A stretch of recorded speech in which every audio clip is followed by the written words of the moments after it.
Olympic athletes are in your backyard. Oh yeah, baby. You may pass them on the street, you might even work out in the same place. Feel the burn.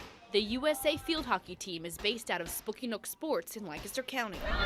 The team hosts international games on the indoor and outdoor pitch and has its own gym within the gym. Games are fun, where practices are not. And there's injury, there's competition, anything could change your possibilities, snap of a finger. We followed the team to the Pan Am Games in Canada, where even before the final game, it had won enough to qualify for the 2016 Olympics. Just to hear those words come out of our coach's mouth, we all kind of looked at each other and were just like, wow, like we did it.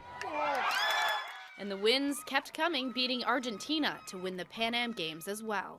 It's pretty heavy. It's weighing down my neck right now, so I can't complain. Something else is weighing on them, though, now. In July, the team of 26 will learn which 16 players and 2 alternates will make the Olympic team and head to Rio.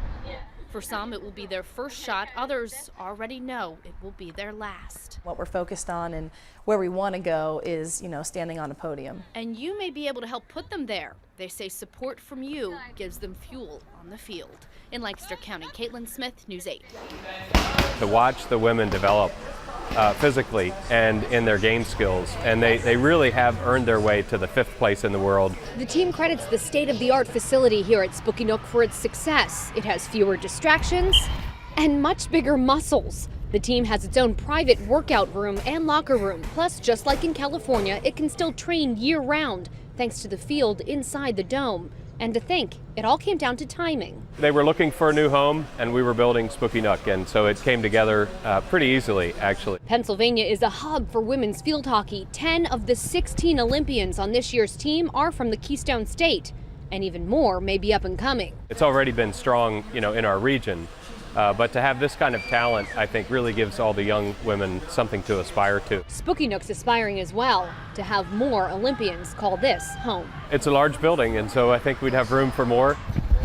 25 women have worked hard to be here. Each played a role in qualifying for the Olympics, but only 16 will get to play in it. There's some people whose dreams have come true, and there's other people who, feel like they've fallen short. The team decided together to be notified over email. The players found out on Wednesday, but had to keep quiet until now. I took a deep breath for a second and opened it up, and it was like a wash of words, and then it was almost like Fee, it illuminated on the page, and I was like, wait, I'm on one of those numbers like that. I can't wait. I'm so excited. We worked so hard for this. Fireworks. Like, you've been working so hard, and then you finally get A reward. Yeah. For Jill on the left, it's her first Olympics. It's Katie's second. At 30 years old, it's Rachel Dawson's third and final. It's mixed emotions. And Stephanie Fee's first and final. She's been pushing through a foot injury. It's the home stretch, so anyone can do anything in the home stretch. Let's do it. And a credit to the ones who didn't make the cut, State's gonna give it to you! Woo, woo. they all still showed up for practice.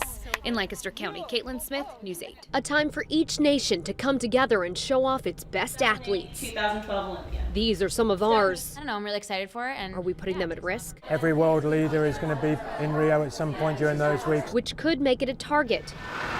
The attack in France makes some players think that. It's hard not to. You never know what's going to happen in the world, and you can't predict any of those things. The team will have an escort while in Rio. It will also have a security briefing before leaving the U.S. And so the players are very aware of what should happen in certain situations. And remember, this is an international team that's used to playing across the world, so it's also used to relying on whatever security covers the venue it's in. Feel very comfortable when you're in the village, and as long as you keep your head on straight and you don't try and wander off on your own. Their friends and family, though, don't have that luxury. Most players try not to think about it. Then you're going to stress, and honestly, I think we have enough on our plate at the moment. In Lancaster County, Caitlin Smith, News 8. Thank you! They came home with more than they left with. I went there with one suitcase. I came back with 2 even bigger suitcases. So I think I'm set with clothes for a while. But that one thing they all wanted, they didn't get. Instead, a 5th place finish. I didn't come home with any hardware, but still smile on our faces. We worked hard for 4 years. It will likely be at least 6 months before the team hits this field again, a well-deserved break, especially considering some of the players are heartbroken.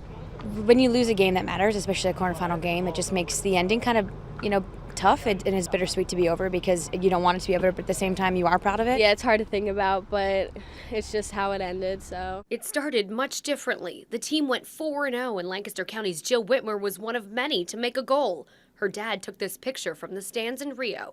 It was unbelievable to see her score a goal, and the smile on her face afterwards was really amazing.